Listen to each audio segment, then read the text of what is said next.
నమస్కారం సోదరా. నేను ఈ వీడియో పెట్టడానికి గల కారణం ఏంటంటే, ఈ మధ్య ఒక పెళ్ళికి అటెండ్ కావడం జరిగింది. అయితే నేను ఒక కుర్చీలో కూర్చోన్నాను. పక్కన ఒక అమ్మాయి చంటిబిడ్డను ఎత్తుకుంది. పక్కన వాళ్ళ హస్బెండ్ కూర్చోన్నాడు.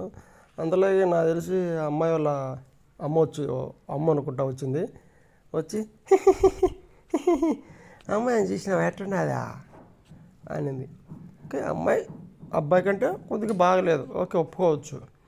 కట్టనే నువ్వు కలర్ని డిసైడ్ చేసి అమ్మాయి వ్యక్తిత్వాన్ని, క్యారెక్టర్ని ఎట్లా ఎస్టిమేషన్ చేస్తారు? అట్లన్నా ఆమె ఏమైనా పెద్ద అందగత్త అంటే ఆమెకి భూమికి జాయిన్ ఉన్నది. వాళ్ళ కూతురు కూడా పర్లే, అమ్మకంటే కొద్దిగా బాగుండదు అనుకోవచ్చు. అట్లని కాకుండా అన్నవుతే తప్పు కాదు. దీనినే మా ఫ్రెండ్ ఒక విషయం నాకు షేర్ చేయడం జరిగింది. వాళ్ళ ఫ్రెండు, మా ఫ్రెండ్కి ఫ్రెండు, అతను డాక్టర్ అంట. డాక్టర్ అయితే ఈ మధ్య రీసెంట్గానే ఎప్పుడో సంథింగ్ పెళ్ళి అయింది. డాక్టర్ అంటే మీకు చెప్పాల్సిన లేదు, బాగా డబ్బులు ఇచ్చి గ్రాండ్గా పెళ్లి చేసుకొని ఉంటాడు. అయితే పెళ్ళయింది అమ్మాయి. ఇక్కడ నేను కొంచెం పచ్చిగానే చెప్తాను, దయచేసి ఎవరన్నా లేడీస్ కానీ ఎవరైనా ఇన్నా కానీ తప్పుగా అయితే అర్థం చేసుకోవద్దు.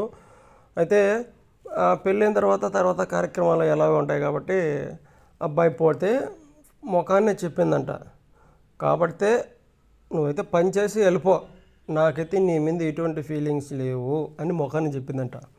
అలా చెప్పిన వాడికి వాడు మనిషిగా ఉంటాడా అంటే ఒక స్మార్ట్ చెప్పండి.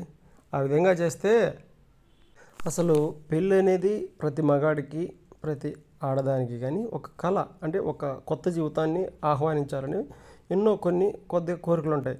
కానీ ఆ విధంగా చెప్తే అతను డాక్టర్ అనేది ఎంత కష్టపడి చదివితే ఆ స్థాయికి వచ్చుంటాడు. ఎన్నో నిద్రలేని రాత్రులు శ్రమించి కష్టపడి ఒక డాక్టర్ స్థాయికి వచ్చిన తర్వాత నీలాంటి దాన్ని చేసుకొని అతను ఏం సుఖపడతాడు? నీకు ముందుగానే ఇష్టం లేకంటే ముందుగానే చెప్పాలా నీ తల్లిదండ్రులకి, నీ అమ్మ నీ నాయనకి, అంతే కదా. నీ అమ్మనైనా సస్తాడని నువ్వు భయపడి నువ్వు పెళ్లి చేసుకోండి. ఇప్పుడు అతన్ని జీవితాన్ని నాశనం చేసేట్లే కదా. కాబట్టి నేనేమంటానంటే కలర్గా చూడాల్సింది.